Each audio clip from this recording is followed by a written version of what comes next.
Hey guys, tonight we're diving into the absolutely epic saga of the Zulu Kingdom, and I'm talking about how a small African clan transformed into one of history's most feared military empires through revolutionary warfare tactics that terrified European armies and changed the face of southern Africa forever. This is the story of how Shaka Zulu built a warrior nation from nothing, created military innovations that are still studied today, and forged an empire that took the combined might of the British Empire to finally defeat. Picture this. It's the early 1700s in what we now call South Africa, and the landscape is dotted with hundreds of small clans living relatively peaceful lives, herding cattle, growing crops, and occasionally having the kind of neighborly disputes that would make modern homeowners associations look like diplomatic summits. Little did anyone know that from this patchwork of communities would emerge one of the most formidable military powers Africa had ever seen, the Zulu Kingdom. And trust me, this story has more plot twists than a soap opera and more family drama than a reality TV show. Our tale begins not with the famous Shaka Zulu. Oh no, we're going way back to when the Zulu were just another small clan among many, probably complaining about the weather and arguing over whose turn it was to milk the cows. The word Zulu itself means heaven or sky, which is rather poetic for a people who would become synonymous with some of the most intense military campaigns in African history. It's like naming your pet goldfish, Destroyer of Worlds. You never know what you're going to get. The early Zulu traced their origins to a chief named Malandela, who lived around the 1600s. Now, Malandela had two sons, Quabe and Zulu, and like many family stories throughout history, this one involves a classic case of sibling rivalry that would make Cain and Abel look like they were just having a minor disagreement over who got the last slice of pizza. When Malandela died, the brothers couldn't agree on who should inherit Daddy's cattle and land. Quabe, being the elder, probably thought he had it in the bag, but Zulu had other ideas. The result? They split up, with Quabe taking his followers to establish the Quabe clan, while Zulu founded what would eventually become the mighty Zulu nation. Sometimes the best things come from family feuds, though I wouldn't recommend this approach at your next Thanksgiving dinner. Zulu's descendants lived relatively quietly for several generations, which in historical terms means they were probably just trying to survive, raise their families, and avoid being eaten by lions, the usual pre-industrial lifestyle goals. The clan remained small and relatively insignificant until the late 1600s when a chief named Sanzanga Kona Kajama came to power. Now, Sanzanga Kona wasn't particularly remarkable as far as chiefs go. He was neither the strongest warrior nor the wisest leader, but he had one thing going for him that would change the course of history. He had a son named Shaka. But we're getting ahead of ourselves.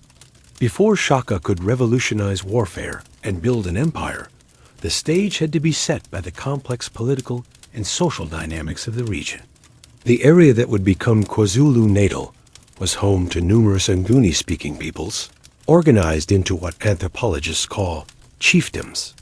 Basically, extended family groups with a chief at the top, kind of like a medieval feudal system, but with more emphasis on cattle and less on stone castles. These chiefdoms were constantly shifting alliances, intermarrying, splitting apart, and occasionally raiding each other's cattle, which was basically the equivalent of stealing someone's car, except the car could moo and produce milk.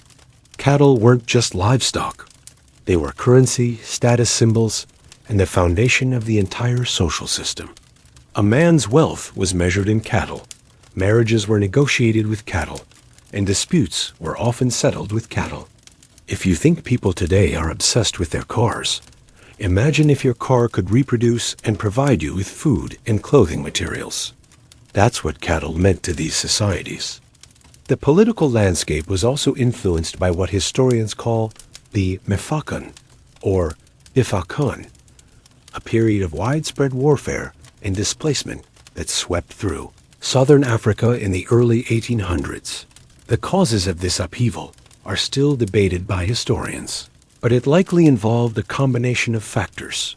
population growth putting pressure on resources, climate change affecting agricultural productivity, the expansion of trade networks, and the distant but growing influence of European colonization at the Cape. It was like a perfect storm of social, economic, and environmental pressures that created the conditions for massive political change. Into this volatile environment was born Shaka Zulu in around 1787. Now, Shaka's birth story reads like something out of a dramatic novel. His father, Chief Senzanga Kona, had an affair with Nandi, a woman from the neighboring Langeni clan. When Nandi became pregnant, the Zulu elders were not amused. This was not a proper marriage alliance, and illegitimate children of chiefs could cause all sorts of political complications. When little Shaka was born, the elders dismissively claimed that Nandi wasn't really pregnant at all, just suffering from Ishaka, an intestinal beetle that could cause abdominal swelling. Hence the name Shaka, which was basically the ancient equivalent of calling someone little stomach bug. Not exactly the most dignified start for a future emperor, but then again, some of history's greatest figures have overcome worse nicknames. Nandi and young Shaka were essentially exiled from the Zulu clan and went to live with Nandi's people, the Langeni. But life there wasn't much better. Shaka was treated as an outsider, bullied by other children, and constantly reminded of his illegitimate status. It's the classic origin story of someone who would later become incredibly powerful. The outcast child who grows up with a chip on his shoulder the size of a small mountain. If this were a modern movie, this would be the part where the inspirational music starts playing and we see a montage of young Shaka training in secret. As Shaka grew up, he developed into a tall, powerful young man with an intense personality and what we might today call anger management issues. He was known for his fierce temper, his physical strength, and his innovative thinking, traits that would serve him well in his future career as a military revolutionary.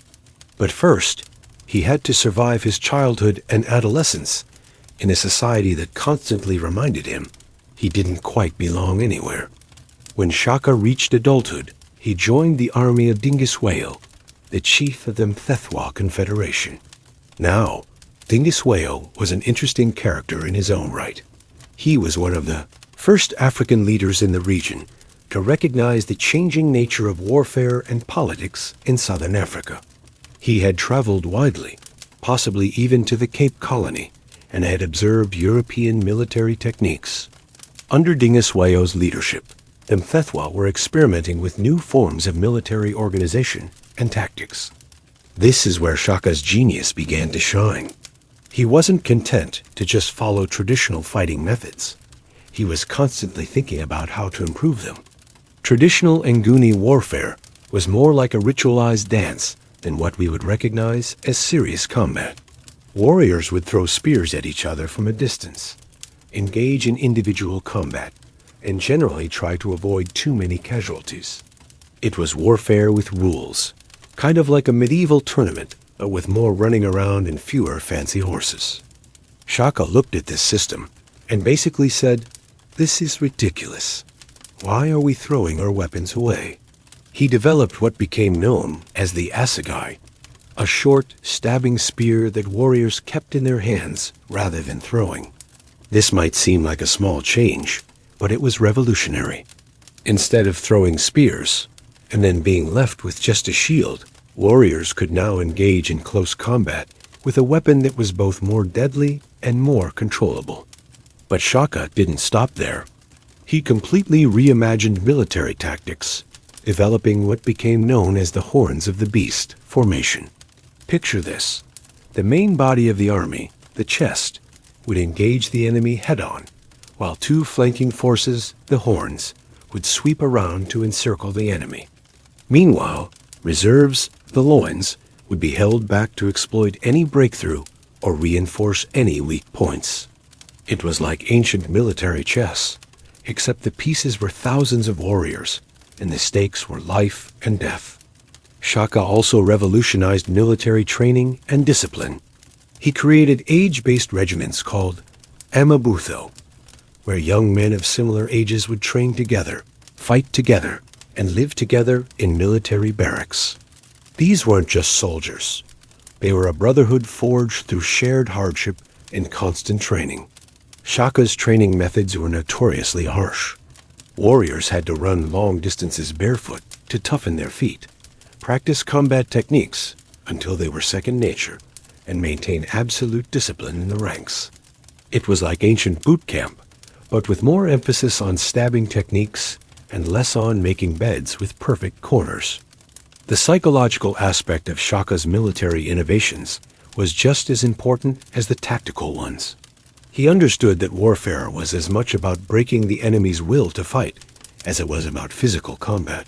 His warriors were trained to be absolutely fearless in battle, to show no mercy to enemies, and to view death in combat as the highest honor. They developed a reputation for being unstoppable in battle, which often meant that enemies would flee before the fighting even began. It's amazing what a good reputation can do for your military effectiveness.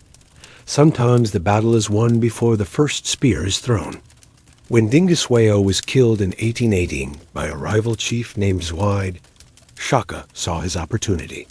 He returned to the Zulu clan, which was still relatively small and insignificant, and through a combination of political maneuvering, military prowess, and probably a fair amount of intimidation, became their chief. His half-brothers, who had been ruling in his absence, probably weren't thrilled about this development, but Shaka had the backing of his veteran warriors from the Mthethwa army, so their objections were somewhat academic. Now, here's where the story gets really interesting. Shaka didn't just want to be chief of the Zulu. He wanted to build an empire, and he had the military innovations and the ruthless determination to do it. What followed was one of the most rapid and dramatic military expansions in African history. Shaka's first major campaign was against the Ndwandwe, led by his old enemy Zwide. This wasn't just a cattle raid or a border skirmish. This was total war. Shaka employed his new tactics with devastating effect. The Ndwandwe, expecting traditional Nguni warfare, were completely unprepared for Shaka's disciplined regiments, using close combat tactics and sophisticated battlefield maneuvers. It was like bringing a machine gun to a sword fight, except both sides had swords, and one side had figured out how to use them much more effectively. The Battle of Cockley Hill in 1818 was Shaka's first major victory and established his reputation as a military genius.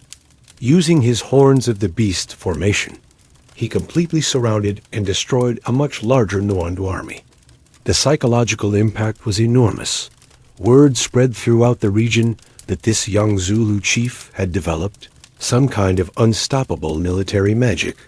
Of course, it wasn't magic, just superior tactics and training, but the effect was the same. Following this victory, Shaka began what can only be described as a military blitzkrieg across the region. Clan after clan was either conquered and incorporated into the growing Zulu kingdom or fled to escape destruction. Shaka's policy was generally join us or die, though he was surprisingly pragmatic about incorporating defeated enemies into his army. If you could prove your worth as a warrior, your previous tribal affiliation didn't matter much. You could rise through the ranks of the Zulu military system. This rapid expansion created a snowball effect. As the Zulu kingdom grew larger and more powerful, it became increasingly attractive for smaller clans to voluntarily join rather than risk being conquered. It was like being invited to join the winning team in a game where the losing team gets eliminated permanently. The choice wasn't difficult for most people. By 1820, just 2 years after becoming chief, Shaka controlled a territory roughly the size of modern-day Belgium and commanded an army of over 20,000 warriors. But he wasn't done yet, not by a long shot. The next phase of expansion would be even more dramatic and would earn Shaka a reputation as one of history's most formidable military leaders. Shaka's military system was based on the principle of total mobilization. Every able-bodied man in the kingdom was a potential warrior. organized into age-based regiments that served not just as military units, but as the basic structure of Zulu society.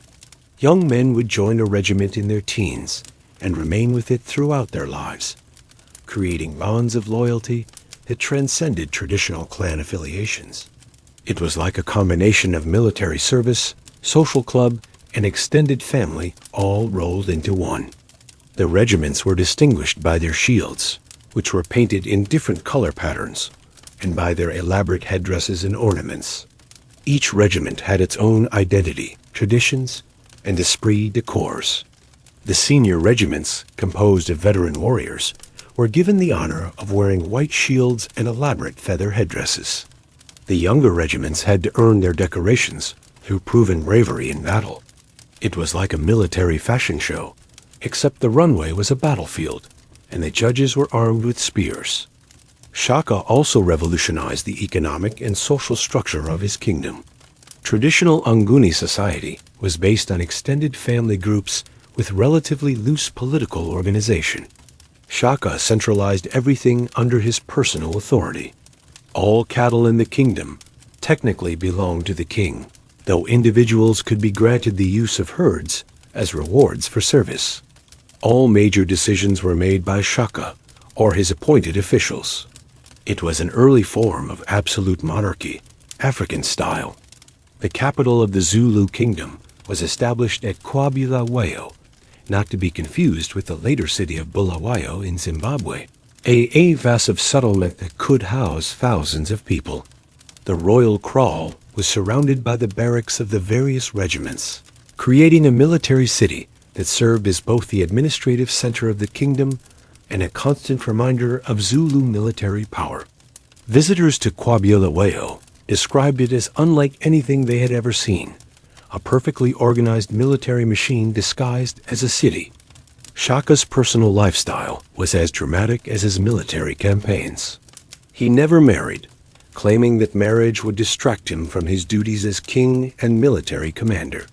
Instead, he maintained a large household of women who served various ceremonial and administrative functions. He was known for his elaborate dress, his commanding presence, and his unpredictable temper. Court life under Shaka was apparently like walking on eggshells, except the eggshells were made of dynamite, and Shaka had a very short fuse. The king's daily routine was highly ritualized. He would hold court in the morning, receiving reports from his military commanders and provincial governors, settling disputes, and making decisions about military campaigns. Afternoons were often devoted to military reviews, where regiments would demonstrate their skills and receive new orders. Evenings might include traditional dancing, storytelling, and the kind of royal entertainment that probably made medieval European courts look like quiet book clubs. But Shaka's greatest innovation wasn't military or political, it was cultural.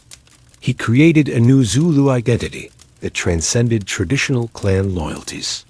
People who had been enemies for generations were now united under the Zulu banner, sharing a common language, common customs, and a common pride in their military achievements. It was like creating a new nationality from scratch, except instead of paperwork and bureaucracy, the process involved a lot of spears and strategic marriages. The expansion of the Zulu Kingdom had effects far beyond its borders. The displacement of conquered or fleeing peoples created a domino effect across southern and eastern Africa.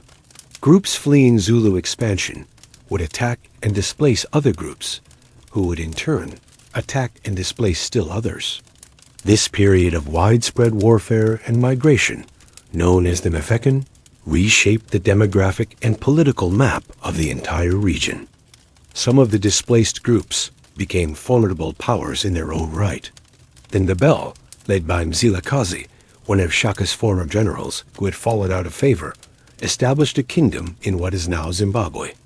The Ngoni peoples migrated as far north as Tanzania, conquering and absorbing local populations along the way. It was like a massive game of historical dominoes, with Shaka's military revolution as the first piece to fall. By 1824, the Zulu Kingdom was the dominant power in southeastern Africa, controlling territory from the Drakensberg Mountains to the Indian Ocean. Shaka's army had grown to over 40,000 warriors, organized into dozens of regiments and supported by a sophisticated logistical system. The kingdom had its own intelligence network, its own diplomatic corps, and its own system of military engineering. It was, by any measure, one of the most advanced military states in Africa at the time. It was around this time that the first Europeans began to take serious notice of the Zulu Kingdom. Portuguese traders had been operating along the coast for centuries, but they had generally stuck to their coastal trading posts and avoided getting involved in inland politics. The British, who had taken control of the Cape Colony from the Dutch in 1795, were beginning to extend their influence northward along the coast. In 1824, a small group of British traders led by Francis Farewell established a trading post at what would later become Durban. They were looking for ivory, hides, and other African products to trade, and they had heard rumors of a powerful African kingdom inland that might be interested in European goods. What they found when they made contact with Shaka was far more sophisticated than they had expected. Shaka was fascinated by these pale-skinned visitors and their strange technologies. He had heard reports of Europeans from coastal traders, but this was his first direct contact with them. The Europeans, for their part, were amazed to find themselves dealing with what was clearly a highly organized and powerful state, not the primitive tribes they had expected to encounter. It was like both sides had walked into a cultural exchange program that nobody had properly briefed them for. The British traders quickly realized that they were dealing with someone who was far from being a simple savage chief. Shaka demonstrated a keen understanding of politics, military strategy, and even economics. He was curious about European technology, particularly firearms, but he was also shrewd enough to understand that he was negotiating from a position of strength. The Europeans needed his permission to trade in his territory. He didn't particularly need anything they had to offer. One of the most famous early encounters involved Shaka's reaction to European firearms. The traders demonstrated their muskets, expecting to impress the Zulu king with their superior technology. Shaka watched the demonstration carefully, then pointed out that while the muskets were loud and produced impressive smoke, they were slow to reload, inaccurate at distance, and useless in wet weather. His warriors, he noted, could throw multiple spears in the time it took to reload a musket, and spears didn't misfire. It was a classic case of advanced technology meeting practical military thinking, and the practical military thinking won the argument. However, Shaka was interested in other aspects of European technology. He was particularly fascinated by European medicine, metalworking techniques, and agricultural tools. He assigned some of his most trusted advisors to learn from the Europeans and adapt useful technologies to Zulu needs. It was an early example of selective modernization, taking what was useful from foreign cultures while maintaining your own cultural identity. The relationship between Shaka and the British traders was complex and often tense. The Europeans wanted to establish permanent trading relationships and gradually expand their influence. Shaka wanted to control all contact between his people and the outside world, using the Europeans as a source of useful technology and information while preventing them from undermining his authority. It was like a chess game where both sides were playing by different rules, and neither was entirely sure what the other was trying to accomplish. Meanwhile, Shaka continued his military campaigns. By the mid-1820s, the Zulu Kingdom had reached what might be called its natural borders: the Drakensberg Mountains to the west, the Indian Ocean to the east, and the territories of other major powers to the north and south. Further expansion would require either crossing difficult terrain or taking on enemies who were almost as powerful as the Zulus themselves. This created a new challenge for Shaka. His entire political and military system was based on constant expansion and the incorporation of new peoples and resources. The age-grade regiments needed regular military campaigns to maintain their skills and morale. The kingdom's economy depended on the cattle and other wealth captured in raids. Without expansion, the system that had made the Zulu kingdom so powerful might begin to turn in on itself. Shaka's solution was to intensify the military training and discipline of his forces, while looking for new opportunities for expansion. He began planning campaigns against more distant enemies and exploring the possibility of naval warfare using captured or purchased boats. He also began to experiment with new military technologies, including the limited use of firearms and horses captured from European traders. But success brought its own problems. The Zulu kingdom had grown so large and powerful that it was becoming difficult to govern effectively. Communication across the kingdom could take weeks, and local commanders sometimes had to make important decisions without being able to consult with the king. The military system that worked perfectly for a small, highly mobile force was showing strain when applied to governing a territory the size of a small European country. Shaka's response was to create a more sophisticated administrative system.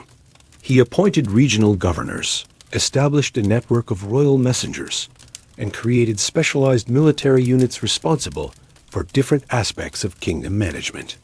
It was like building a government from scratch, using military organization as the foundation.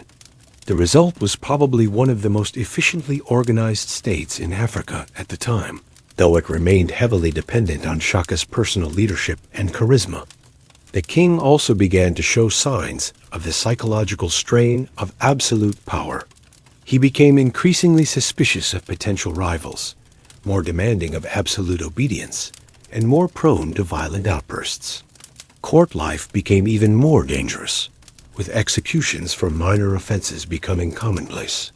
It was like living in a royal court designed by someone with serious trust issues and a very short temper.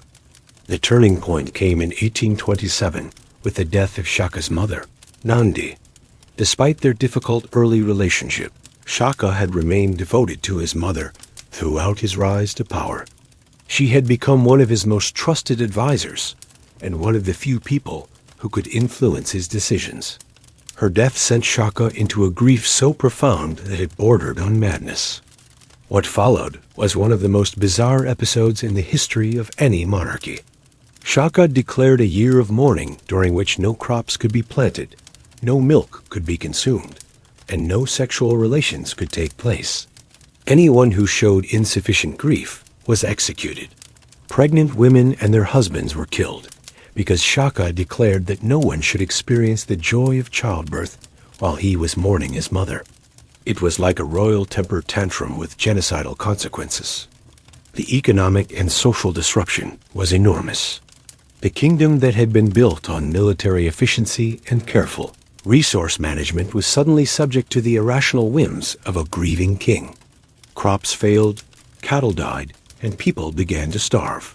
The military system that had conquered half of southeastern Africa was paralyzed by royal mourning rituals that made no military or economic sense. This crisis revealed the fundamental weakness of Shaka's system. It was entirely dependent on his personal leadership. There were no institutional checks on royal power, no alternative sources of authority, and no mechanism for dealing with a king who had become unfit to rule. The very centralization that had made the Zulu kingdom so powerful now threatened to destroy it. Shaka's half-brothers, Dingaan and Malangyana, began to plot against him. They were joined by other members of the royal family and some military commanders who were concerned about the kingdom's direction.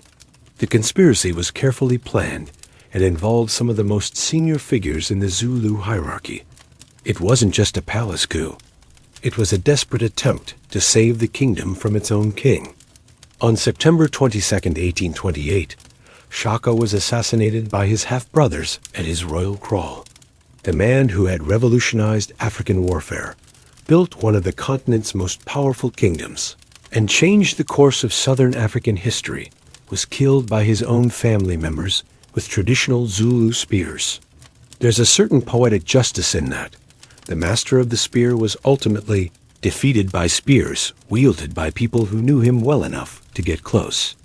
Dingaan immediately took control of the kingdom and began the delicate process of restoring stability while maintaining Zulu military power.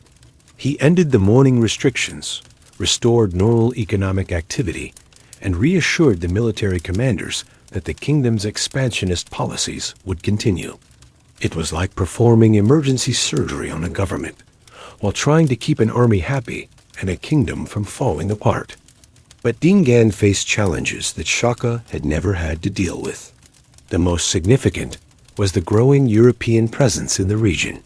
The British had established themselves firmly at Port Natal, Durban, and Dutch farmers from the Cape Colony were beginning to move into the interior in what became known as the Great Trek.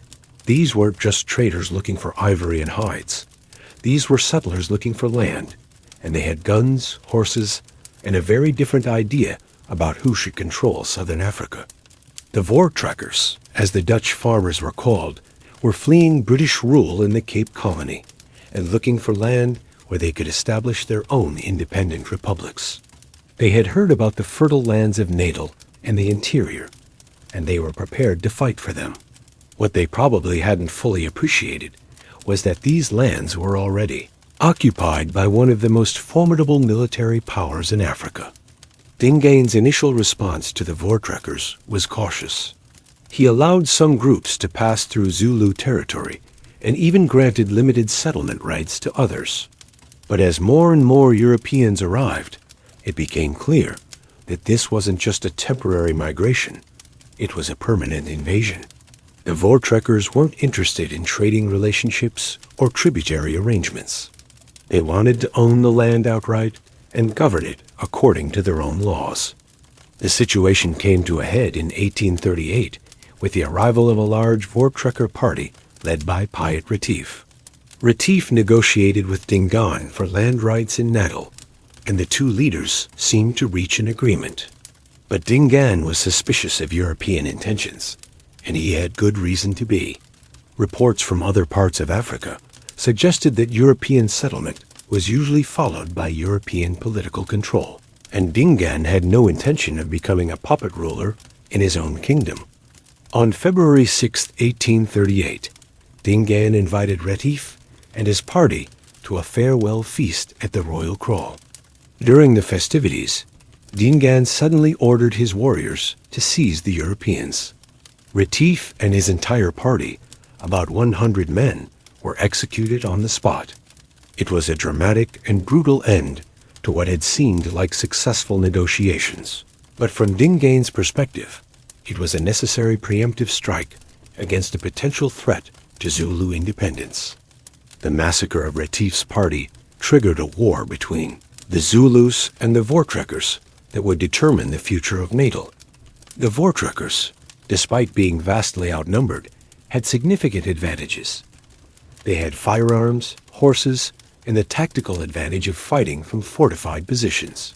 The Zulus had superior numbers, better knowledge of the terrain, and decades of military experience, but they were still fighting with traditional weapons against an enemy with gunpowder technology. The war's decisive battle came on December 16, 1838, at the Battle of Blood River.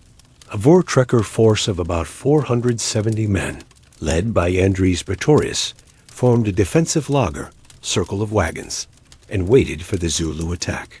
Dingaan sent an army of about 10,000 warriors against the Voortrekker position, confident that sheer numbers would overwhelm the Europeans. What followed was one of the most one-sided battles in military history. The Zulu warriors, attacking in their traditional formations, were mowed down by concentrated rifle fire from the wagon laager. The Voortrekkers had positioned their wagons to create interlocking fields of fire, and they had enough ammunition to maintain continuous shooting throughout the battle. Wave after wave of Zulu attacks broke against the wagon fortress, leaving thousands of warriors dead and achieving nothing. By the end of the day, an estimated 3,000 Zulu warriors were dead, while the Voortrekkers had suffered only minor casualties. The Nakong River, where the battle was fought, was said to run red with blood, hence the name Blood River. It was a devastating defeat for the Zulus and a clear demonstration that traditional African military tactics were no match for European firearms when used defensively. The Battle of Blood River marked the beginning of the end of Zulu military dominance in Natal. The Voortrekkers established the Republic of Natalia and began distributing Zulu lands to European settlers. Dingaan was forced to retreat into the interior, and the Zulu Kingdom lost control of much of its most fertile territory. It was like watching a military superpower suddenly discover that its weapons were obsolete and its tactics were useless against a new type of enemy. But the Zulus were nothing if not adaptable. Dingaan began experimenting with new military tactics, including the use of captured firearms and horses. He also sought alliances with other African groups who were threatened by European expansion. The kingdom that Shaka had built through military innovation was now trying to innovate again to survive in a changed world. However, Dingaan's position was weakened by the military defeats and the loss of territory. In 1840, he was overthrown by his half-brother Mpande in a coup that was supported by some Voortrekker leaders who preferred to deal with a more compliant Zulu king. Mpande had been living in exile among the Voortrekkers and had learned to work with European settlers rather than fight them. Mpande's reign from 1840 to 1872 marked a new phase in Zulu history. Instead of the aggressive expansionism of Shaka and Dingaan, Mpande pursued a policy of cautious diplomacy and gradual modernization. He maintained the traditional Zulu military system, but avoided major conflicts with European powers. He allowed limited European settlement and trade while trying to preserve Zulu political independence. It was like trying to thread a needle while riding a horse, extremely difficult and requiring perfect balance. Under Mpande, the Zulu Kingdom began to recover from the disasters of the late 1830s. The population grew, the economy stabilized, and the military regiments were rebuilt and retrained. Mpande also began the gradual introduction of European technologies, including firearms, horses, and new agricultural techniques. It was a more subtle approach to modernization than Shaka's dramatic military innovations, but it was probably more sustainable in the long run. The kingdom also had to adapt to a changing regional political environment. The British had annexed Natal in 1843, ending the Voortrekker Republic and establishing direct colonial rule. This actually improved relations with the Zulus, since the British colonial government was more interested in stable borders and profitable trade than in seizing Zulu land for settlement. The British and the Zulus developed a complex relationship that combined elements of alliance, rivalry, and mutual respect. Mpande's diplomatic skills were tested by the arrival of new European settlers and the discovery of diamonds in the interior. The diamond discoveries triggered a new wave of European immigration and increased pressure on African lands and labor. The Zulu Kingdom found itself surrounded by European colonies and republics, all of which were growing in population and economic power. During this period, the Zulu military system continued to evolve. The traditional age-grade regiments were maintained, but they were supplemented by new units trained in the use of firearms. Zulu warriors began to acquire rifles through trade and capture, and some regiments became quite proficient in their use. However, the kingdom never fully transitioned to firearms-based warfare, partly because of the expense and difficulty of obtaining ammunition, and partly because traditional weapons remained effective in many situations. The Zulu Kingdom also had to deal with internal challenges during Mpande's reign. The royal succession was a constant source of tension, as Mpande had many sons who were potential heirs to the throne. The most prominent were Seshwao and Buazi, who developed rival factions within the kingdom. This rivalry came to a head in 1856 at the Battle of Ndanda Kusaka, where Seshwao's forces defeated and killed Buazi and most of his supporters. It was like a civil war, fought with traditional weapons, but with very modern political consequences. Cetewayo's victory at Nanda Kusaka established him as Mpande's heir and the effective ruler of the kingdom. Though Mpande remained king until his death in 1872, Cetewayo was a very different leader from his father, more aggressive, more traditional in his outlook, and more suspicious of European intentions. He had grown up during the period of Zulu military decline and was determined to restore the kingdom to its former glory. When Cetewayo became king in 1872, he inherited a kingdom that was stable but surrounded by threats. The British controlled Natal to the south and east. The Boer republics controlled the Transvaal to the west and north, and Portuguese Mozambique lay to the northeast. The Zulu Kingdom was like an island of African independence in a sea of European colonialism, and the tide was rising. Cetewayo's response was to strengthen the traditional Zulu military system while selectively adopting European technologies. He expanded the age-grade regiments, improved military training, and acquired significant numbers of firearms. By the mid-1870s, the Zulu army numbered about 40,000 warriors, making it one of the largest indigenous military forces in Africa. About a third of these warriors were armed with rifles, though ammunition remained a constant problem. The new king also pursued a more assertive foreign policy.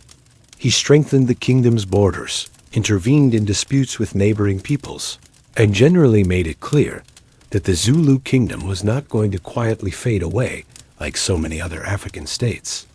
This assertiveness worried European colonial officials, who were used to dealing with African leaders who were either compliant or weak enough to be ignored. The situation was complicated by the discovery of gold in the Transvaal and the growing strategic importance of southern Africa to the British Empire. The British were developing a vision of a unified South Africa under their control, and an independent Zulu kingdom didn't fit into this vision. The stage was being set for a final confrontation between the Zulu kingdom and European colonialism. The immediate cause of the Anglo-Zulu War of 1879 was a border dispute, but the real issue was whether an independent African kingdom could continue to exist in a region that the British considered vital to their imperial interests. Sir Bartle Frere, the British High Commissioner for South Africa, was determined to bring the Zulu kingdom under British control, and he was looking for an excuse to use military force. Frere found his excuse in a series of minor border incidents and Cetewayo's refusal to disband the Zulu military system. In December 1878, Frere delivered an ultimatum to Cetewayo that was clearly designed to be rejected. The ultimatum demanded that the Zulu army be disbanded, that British residents be allowed to live in Zululand under British law, and that Cetewayo accept a British resident who would have veto power over his decisions. It was like demanding that someone give up their military, their sovereignty, and their dignity all at once, not exactly a negotiating position designed to reach a peaceful settlement. Cetewayo's response was predictable. He rejected the ultimatum. He had spent his entire adult life preparing for this moment, and he was confident that the Zulu military system could defeat any European invasion. After all, the Zulus had been fighting and winning wars for over half a century, and they had successfully adapted to new challenges before. How hard could it be to defeat another group of Europeans with guns? The answer, as it turned out, was very hard indeed. The British force that invaded Zululand in January 1879 was unlike anything the Zulus had faced before. It included not just colonial troops and local auxiliaries, but also regular British Army units with the latest military technology. The British had learned from previous colonial wars and had developed tactics specifically designed to counter indigenous African military systems. The British invasion force was organized into 3 columns that would advance into Zululand from different directions, converging on the Zulu capital at Ulundi. It was a classic pincer movement designed to divide Zulu forces and prevent them from concentrating their full strength against any single British column. The plan looked good on paper, and it probably would have worked against most opponents. Unfortunately for the British, the Zulus weren't most opponents. Sechweo had spent years studying European military tactics and developing countermeasures. He understood that the British advantage lay in their superior firepower and their ability to fight from defensive positions. His strategy was to use the Zulus' superior mobility and knowledge of the terrain to force the British to fight on Zulu terms. The first major battle of the war came on January 22, 1879, at Isandlwana. A British column of about 1,800 men, including regular troops, colonial volunteers, and African auxiliaries, had established a camp at the base of the distinctive sphinx-shaped hill of Isandlwana. The British commander, Lord Chelmsford, was so confident of victory that he had taken half his force on a reconnaissance mission, leaving the camp defended by about 900 men. What happened next became one of the most famous military disasters in British colonial history. A Zulu army of about 20,000 warriors, moving with incredible stealth and coordination, surrounded the British camp and attacked from multiple directions simultaneously. The British, caught completely off guard, tried to form defensive lines, but they were overwhelmed by the speed and ferocity of the Zulu assault. The Battle of Isandlwana was a masterpiece of indigenous military tactics. The Zulus used their traditional horns of the beast formation, but adapted it to counter British firepower. Instead of massed frontal attacks, they used the terrain to approach under cover, then launched coordinated assaults from multiple directions that prevented the British from concentrating their fire effectively. It was like watching a chess grandmaster play against someone who had just learned the rules. The result was a complete Zulu victory. The entire British force was wiped out, with only a handful of survivors escaping to tell the tale. The Zulus captured over 1,000 rifles, hundreds of thousands of rounds of ammunition, and all the British supplies and equipment. It was the most devastating defeat ever inflicted on a British force by an indigenous African army, and it sent shockwaves throughout the British Empire. But the Zulus weren't finished. On the same day as Isandlwana, another Zulu force attacked the British mission station at Rorke's Drift, where about 150 British soldiers were defending a supply depot. This battle became famous for very different reasons. It was an epic defense that lasted through the night, with a small British force holding off repeated Zulu attacks through sheer determination and superior firepower. The Battle of Rorke's Drift was like the mirror image of Isandlwana. Where the British had been caught in the open and overwhelmed, at Rorke's Drift, they were in prepared positions with clear fields of fire. The Zulu warriors, flushed with victory from Isandlwana, launched attack after attack against the mission station, but they couldn't break through the British defenses. By dawn, the Zulus had suffered heavy casualties and withdrew, leaving the British defenders exhausted but victorious. The contrast between these two battles, fought on the same day, just a few miles apart, perfectly illustrated the nature of colonial warfare. When indigenous forces could use their advantages, mobility, numbers, and knowledge of terrain, they could defeat even well-equipped European armies. But when Europeans could fight from prepared positions with concentrated firepower, they were nearly invincible. The news of Isandlwana caused panic in Britain and throughout the empire. How could a savage army armed with spears defeat British regulars with modern rifles? The answer, of course, was that the Zulu army wasn't just armed with spears. They had thousands of rifles and decades of military experience. More importantly, they were fighting for their homeland against foreign invaders, which tends to be excellent motivation. The British response was swift and massive. Reinforcements were rushed to South Africa, including some of the best regiments in the British Army. The invasion force was reorganized and re-equipped with the latest military technology, including Gatling guns and artillery.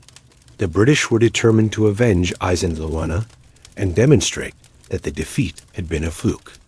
But Sechweo and his generals had learned important lessons from the early battles. They realized that while they could defeat British forces in the open field, they couldn't match British firepower in direct confrontations.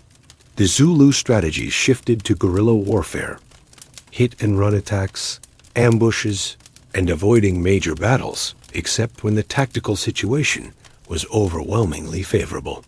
This new phase of the war was frustrating for both sides.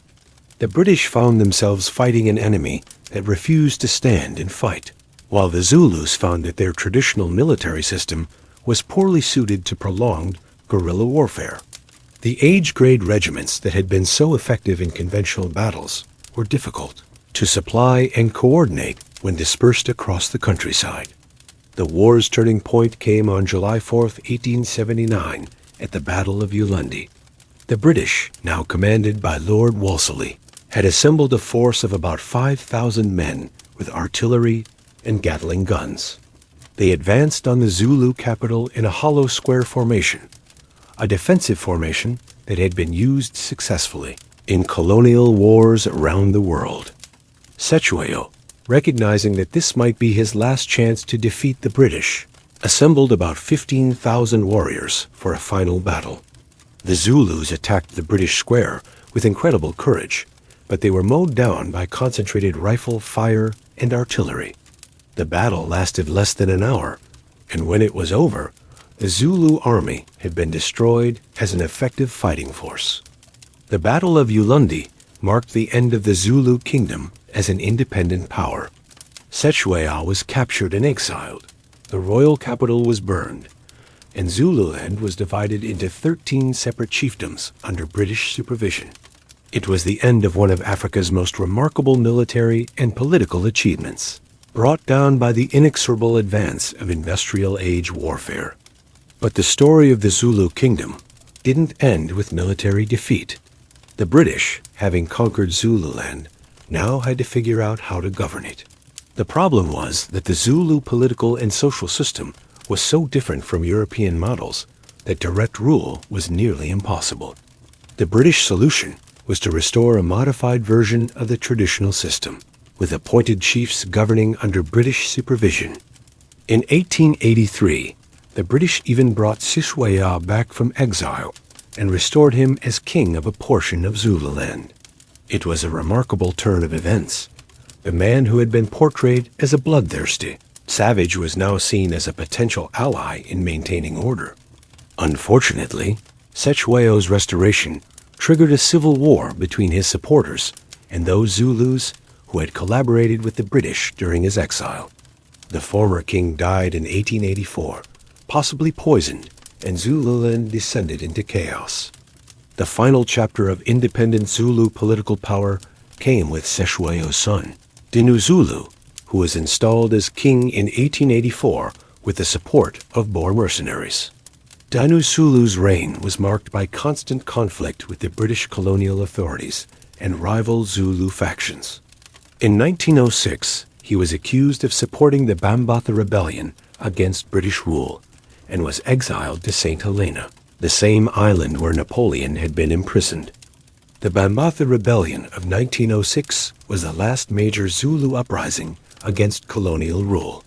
It was triggered by the imposition of a poll tax that many Zulus saw as an attempt to force them into wage labor on European farms and mines. The rebellion was led by Bambatha Kamansinza, a minor chief who refused to collect the tax and fled to the hills with his followers. The rebellion spread throughout Natal and Zululand, with thousands of Zulus taking up arms against the colonial government. But this wasn't the disciplined military machine that Shaka had created. It was a desperate uprising by people who had been pushed beyond their limits. The rebels were poorly armed, badly organized, and facing a colonial military that had learned all the lessons of the Anglo-Zulu War. The suppression of the Bambatha Rebellion was swift and brutal. Colonial forces, including many Zulu auxiliaries fighting for the government, hunted down the rebels and killed them in large numbers. Bambatha himself was killed in June 1906, and his head was displayed as a warning to other potential rebels. It was a grim end to the tradition of Zulu military resistance that had begun with Shaka nearly a century earlier. The aftermath of the rebellion saw the final destruction of traditional Zulu political structures. The colonial government abolished the remaining chieftaincies, confiscated Zulu lands, and imposed a system of direct rule that left no room for indigenous political authority. The people who had once ruled one of Africa's most powerful kingdoms were now subjects of a colonial state that viewed them as a source of cheap labor for European enterprises. But Zulu culture and identity survived political defeat and colonial oppression. The oral traditions that preserved the memory of Shaka and the great kings were passed down through generations. The military traditions were transformed into cultural practices. The war dances became ceremonial performances. The regimental songs became folk music, and the stories of great battles became the foundation of Zulu historical consciousness. The discovery of gold on the Witwatersrand in 1886 created new opportunities and new challenges for the Zulu people. Thousands of young Zulu men migrated to the gold mines to work, sending money back to their families in the rural areas. This migrant labor system became a central feature of South African society and had profound effects on Zulu social structures. The traditional age grade system, which had been the foundation of Shaka's military organization, was adapted to the realities of migrant labor. Young men would still form groups based on their age and shared experiences, but instead of training for war, they would migrate together to the mines and cities. The bonds of loyalty and mutual support that had once held military regiments together now helped Zulu workers survive in the harsh conditions of industrial South Africa. The early 20th century also saw the emergence of new forms of Zulu political organization. Leaders like John Langley Bally Dube, who founded the Native Congress in 1900, tried to create modern political movements that could represent Zulu interests within the colonial system. These early political organizations were the predecessors of the African National Congress and other liberation movements that would eventually challenge white minority rule. World War I brought new challenges and opportunities for the Zulu people. Thousands of Zulus served as laborers and auxiliaries with South African forces in German East Africa, now Tanzania. This military service gave many Zulus their first experience of the wider world and exposed them to new ideas about politics and society. Some veterans returned home with new expectations about their rights and status in South African society. The period between the two world wars saw the gradual development of Zulu ethnic consciousness as a political force. Leaders like Chief Albert Luthuli began to articulate a vision of Zulu identity that combined pride in traditional culture with demands for modern political rights. This wasn't the militant nationalism of Shaka's era, but it drew on the same traditions of independence and resistance to outside control. The rise of Afrikaner nationalism and the implementation of apartheid after 1948 created new forms of oppression for the Zulu people. The apartheid government's policy of separate development led to the creation of the KwaZulu homeland, a fragmented territory that was supposed to be the traditional homeland of the Zulu people. In reality, KwaZulu was a collection of overcrowded rural areas with few economic opportunities and no real political independence. The apartheid government appointed Chief Mangosuthu Buthelezi as the leader of KwaZulu in 1970. Buthelezi was a descendant of the Zulu royal family and a skilled politician who tried to use his position to advance Zulu interests within the constraints of the apartheid system. His approach was controversial. He rejected full independence for KwaZulu while using his position to build a power base that could challenge both the apartheid government and the African National Congress. Buthelezi's Inkatha Freedom Party, founded in 1975, claimed to represent authentic Zulu traditions and interests. The party drew on symbols and rhetoric from the Zulu Kingdom's golden age, presenting itself as the heir to Shaka's legacy. This appeal to ethnic nationalism was effective in mobilizing support among rural Zulus, but it also contributed to violent conflicts with other liberation movements. The 1980s and early 1990s were marked by intense political violence in Natal and other areas with large Zulu populations. Much of this violence was between supporters of Inkatha and the ANC, but it was complicated by the apartheid government's strategy of supporting Inkatha as a counterweight to the ANC. The result was a complex three-way conflict that cost thousands of lives and left deep scars in Zulu communities. The violence was often portrayed in the media as tribal warfare or black-on-black violence, but this interpretation missed the real political and economic issues at stake. The conflict was fundamentally about different visions of post-apartheid South Africa, whether it would be a centralized state dominated by the ANC or a federal system that preserved significant autonomy for ethnic groups like the Zulus. The transition to democracy in 1994 brought both opportunities and challenges for Zulu political aspirations.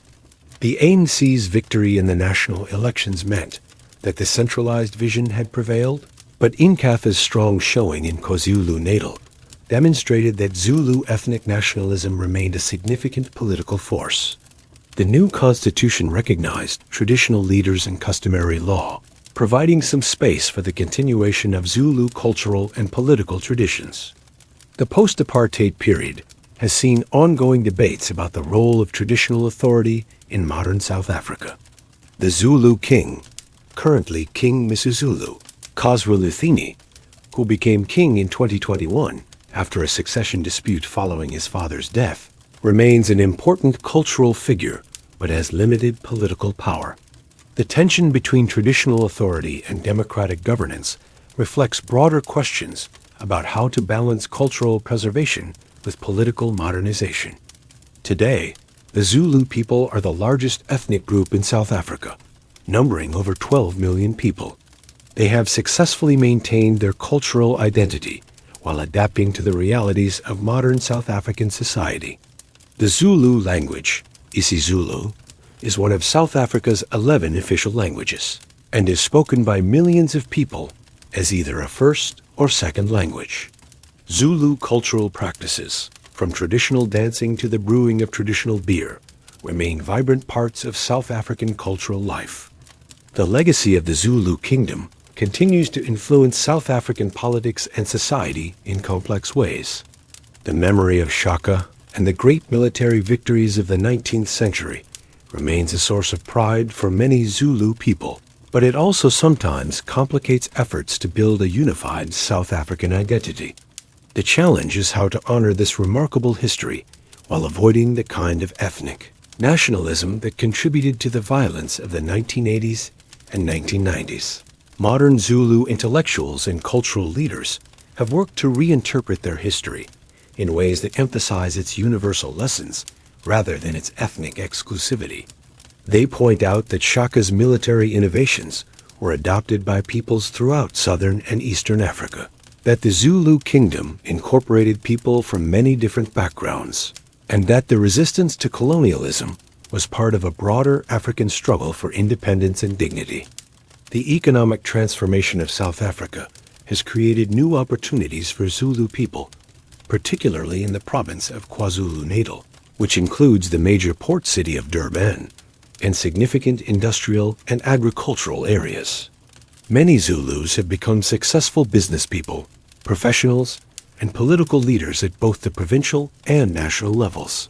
The stereotype of Zulus, as primarily rural and traditional, no longer reflects the reality of a people who are fully integrated into South Africa's modern economy. Education has been particularly important in this transformation. The University of Zululand, established in 1960, has become a major center of Zulu scholarship and has produced many of the intellectual and political leaders of the post-apartheid era. Zulu historians, anthropologists, and linguists have worked to preserve and interpret their cultural heritage, while also engaging with global academic debates about African history and culture. The tourism industry has also played a role in preserving and promoting Zulu culture. Sites associated with the Zulu Kingdom, such as the battlefields of Isandlwana and Rocks Drift, attract thousands of visitors each year. Cultural villages and traditional performances, provide employment for many Zulus, while also educating visitors about Zulu history and traditions. It's a delicate balance between cultural preservation and commercialization, but it has helped to keep Zulu traditions alive in the modern world. The story of the Zulu Kingdom also continues to fascinate people around the world.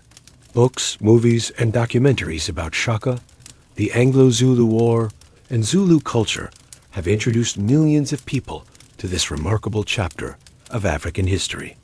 While some of these popular representations have been criticized for perpetuating stereotypes or historical inaccuracies, they have also helped to counter the long-standing neglect of African history in global education and media. Perhaps most importantly, the history of the Zulu Kingdom provides important lessons about leadership, innovation, and adaptation in the face of changing circumstances. Shaka's military innovations show how creative thinking and willingness to challenge conventional wisdom can transform entire societies. The kingdom's ability to incorporate diverse peoples and cultures demonstrates the possibility of building unity without uniformity. And the long struggle to maintain Zulu identity under colonialism and apartheid illustrates the resilience of human cultures in the face of oppression. The story also provides sobering lessons about the limits of military power and the importance of technological adaptation. The Zulu Kingdom's ultimate defeat by European colonial forces was not due to any lack of courage or military skill on the part of Zulu warriors, but rather to the fundamental changes in warfare brought about by industrial technology. The lesson is not that traditional cultures are inevitably doomed by modernization, but rather that survival requires constant adaptation and innovation. Modern South Africa continues to grapple with the legacy of its complex history, including the history of the Zulu Kingdom. The challenge is how to build a society that honors the achievements and sacrifices of all its peoples while avoiding the ethnic divisions that have caused so much conflict. The Zulu experience, both the triumphs of the kingdom era and the struggles of the colonial and apartheid periods, is an integral part of this larger South African story. The current Zulu king, Zulu Kazwelithini, represents the continuation of a royal lineage that stretches back to Shaka and beyond. While his role is largely ceremonial, he remains an important symbol of Zulu identity and cultural continuity. His challenge is to maintain the relevance of traditional leadership in a democratic society while avoiding the political controversies that have sometimes surrounded the monarchy in the past.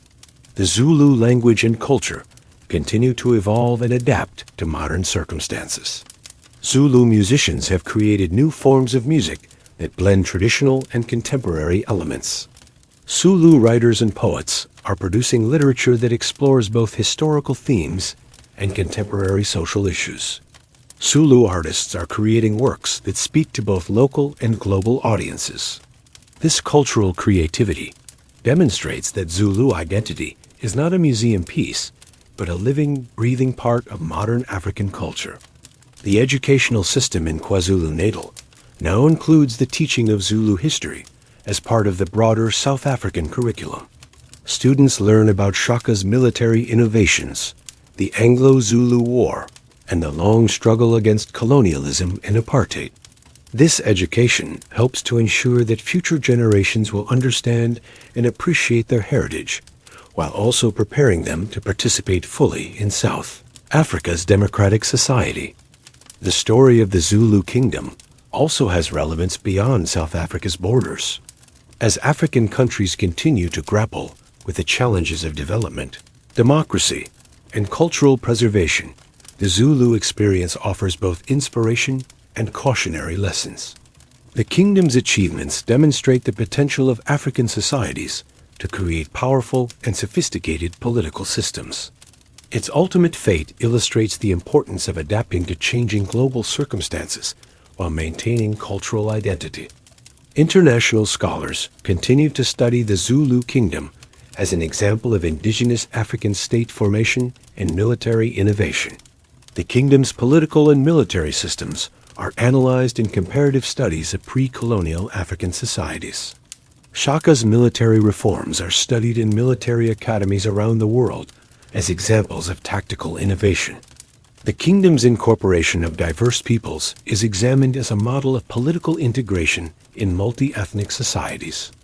The archaeological investigation of Zulu historical sites continues to provide new insights into the kingdom's history and culture. Excavations at sites like the royal capitals of Bulawayo and Yolande have revealed details about daily life, economic activities, and political organization that complement the oral traditions and written records. These archaeological findings help to create a more complete and nuanced understanding of Zulu society. The preservation of Zulu oral traditions remains an important priority for cultural organizations and academic institutions. Elder storytellers and praise singers are working with younger generations to ensure that the oral literature that preserves Zulu history and values is not lost. These efforts include both traditional methods of transmission and modern techniques, like digital recording and documentation. The global African diaspora has also embraced aspects of Zulu culture and history as part of a broader African heritage. Zulu symbols, music, and stories have been incorporated into African American, Caribbean, and other diaspora cultures. This global dimension of Zulu cultural influence demonstrates how local histories can become part of broader human heritage. As we look back on the entire sweep of Zulu history, from the small clan that split off from the Quabe in the 1600s to the modern Zulu people who are integral to contemporary South African society, we see a story of remarkable resilience, creativity, and adaptation. The Zulu people have survived conquest, colonialism, apartheid, and the challenges of democratic transition, while maintaining their cultural identity and contributing to the broader South African story. The military genius of Shaka, the diplomatic skills of Mpande, the resistance of Seshwayao, and the political leadership of figures like Albert Luthuli and Mangosuthu Buthelezi all represent different responses to the challenges of their times.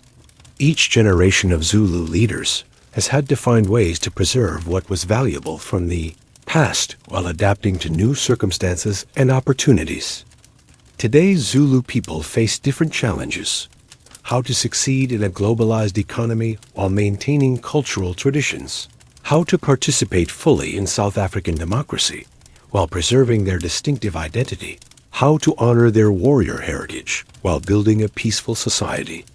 These are not easy challenges, but the history of the Zulu people suggests that they have the cultural resources and adaptive capacity to meet them successfully. The story of the Zulu Kingdom reminds us that African societies were not passive victims of historical forces, but active creators of their own destinies. The kingdom that Shaka built was not just a military machine, but a complex society that successfully integrated diverse peoples, adapted to changing circumstances, and created lasting cultural achievements. While the kingdom ultimately fell to superior European military technology, its legacy continues to inspire and inform contemporary African societies. Perhaps the most important lesson from Zulu history is that cultural identity and political adaptation are not mutually exclusive. The Zulu people have shown that it is possible to maintain a strong sense of cultural identity while successfully adapting to radically different political and economic circumstances. This lesson has relevance not just for other African societies, but for indigenous peoples and ethnic minorities around the world who face similar challenges. The story also demonstrates the importance of leadership in times of crisis and change. From Shaka's military innovations to Seshwayo's resistance to colonialism to modern leaders' efforts to build democratic institutions, Zulu history is marked by individuals who are willing to take risks and make difficult decisions in the face of uncertainty. Not all of these decisions were successful, but they all reflected a commitment to the survival and prosperity of the Zulu people. As South Africa continues to develop as a democratic society, the Zulu people will undoubtedly continue to play an important role in shaping the country's future. Their history of military prowess, political innovation, And cultural creativity provides a strong foundation for continued contributions to South African society. The challenge will be to build on this foundation while avoiding the ethnic divisions that have sometimes marred South African politics. The international community also has much to learn from Zulu history. In an era of globalization and cultural homogenization, the Zulu experience demonstrates that it is possible to maintain distinctive cultural identities while participating fully in modern economic and political systems. The kingdom's success in incorporating diverse peoples also provides lessons for contemporary efforts to build inclusive societies in multi-ethnic contexts. The story of the Zulu Kingdom is ultimately a human story, a tale of people trying to build better lives for themselves and their children in the face of enormous challenges and opportunities. It is a story of military genius and political innovation, of cultural creativity and adaptive resilience, of triumph and tragedy, of resistance and accommodation. It is, in short, a story that captures many of the essential themes of the human experience. From the small clan that emerged from a family dispute in the 1600s to the millions of Zulu people who are part of modern South Africa, this has been a journey of remarkable transformation and continuity. The spears and shields of Shaka's warriors have given way to the tools of modern economic and political life, but the pride, creativity, and resilience that built the Zulu Kingdom continue to characterize the Zulu people today. And so ends our tale of the Zulu Kingdom, a story that began with cattle disputes and family feuds and evolved into one of the most remarkable chapters in African history. It's a story that reminds us that history is not just about kings and battles, but about ordinary people doing extraordinary things when circumstances demand it. The Zulu people created something magnificent, saw it destroyed by forces beyond their control, and then rebuilt their lives and their culture in new forms appropriate to new times. If there's a moral to this story, it might be that human societies are remarkably adaptable when they need to be. That cultural identity can survive even the most dramatic political changes, and that the capacity for innovation and leadership can emerge from the most unlikely circumstances.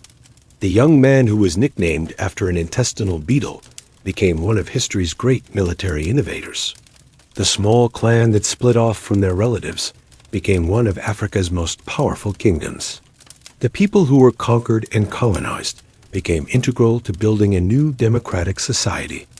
It's a reminder that history is not predetermined, that human agency matters, and that even in the darkest times, people can find ways to preserve what they value most while adapting to new realities.